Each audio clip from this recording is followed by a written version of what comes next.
Bizarrement, j'ai eu plus de mal à choisir les segments les plus importants dans cet état que dans l'autre état paye, qui pourtant est le plus sensible au niveau de la DSN. Pourquoi? Puisqu'il y a beaucoup moins de choses qu'on peut cumuler, cumuler entre eux, et du coup, j'ai dû faire une sélection. Alors après, vous pourrez revoir les différents segments, et en fonction des exonérations que vous avez, des spécificités dans votre paye, vous choisirez les segments qui vous correspondent le mieux. Là, c'est vraiment une présentation de ce qu'on peut faire.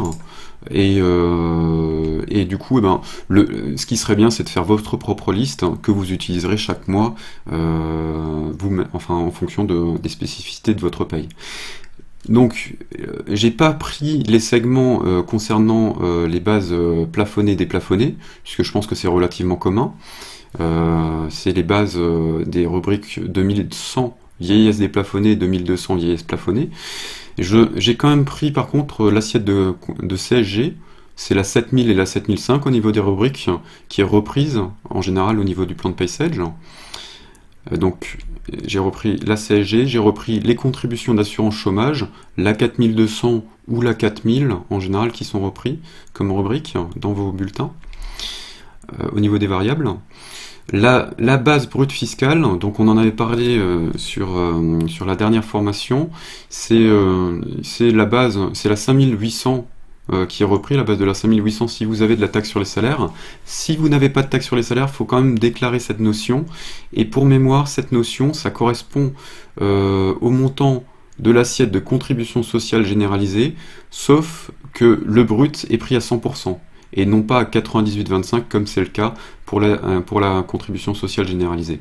Donc on va prendre le montant du brut à 100% et on va rajouter en plus le montant patronal pour les prévoyances, le montant pour les prévoyances, le montant pour la participation intéressement, etc. en fait. Donc cette notion de la base brute fiscale, on l'a bien développée dans l'autre formation, si ça vous intéresse. Alors, ensuite, l'assiette du crédit d'impôt compétitivité emploi, par salarié, du coup, on l'aura. L'assiette du forfait social à 8%, le forfait social à 20%, le montant du SMIC proratisé qui va servir pour le calcul de la réduction Fillon, celui qui va servir pour le calcul au niveau du CICE par salarié. Et ici, j'ai repris deux notions différentes.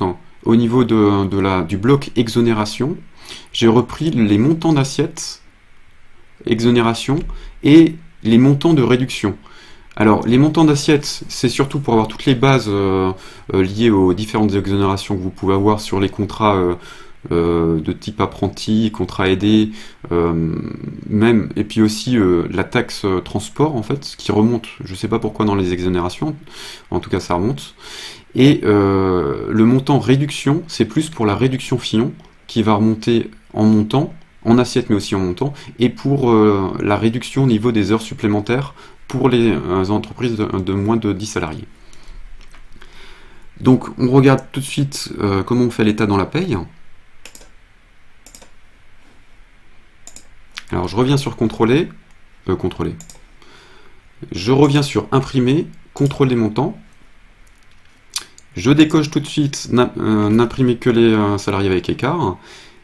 Et je vais aller à peu près au milieu de la liste. Voilà, là on arrive à la fin des segments de l'onglet paye.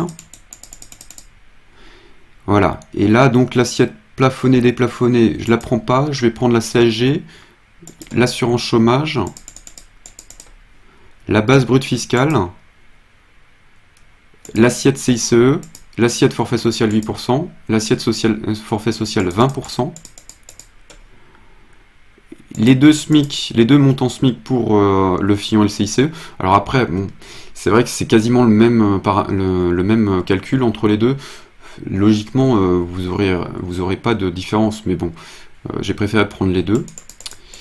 Et au niveau de toutes les exonérations, je vais prendre le montant de l'assiette, comme j'ai dit. Donc toutes les exonérations, on les a juste en dessous aussi, hein, c'est pareil, on a tout le détail qu'on pourra sélectionner un par un.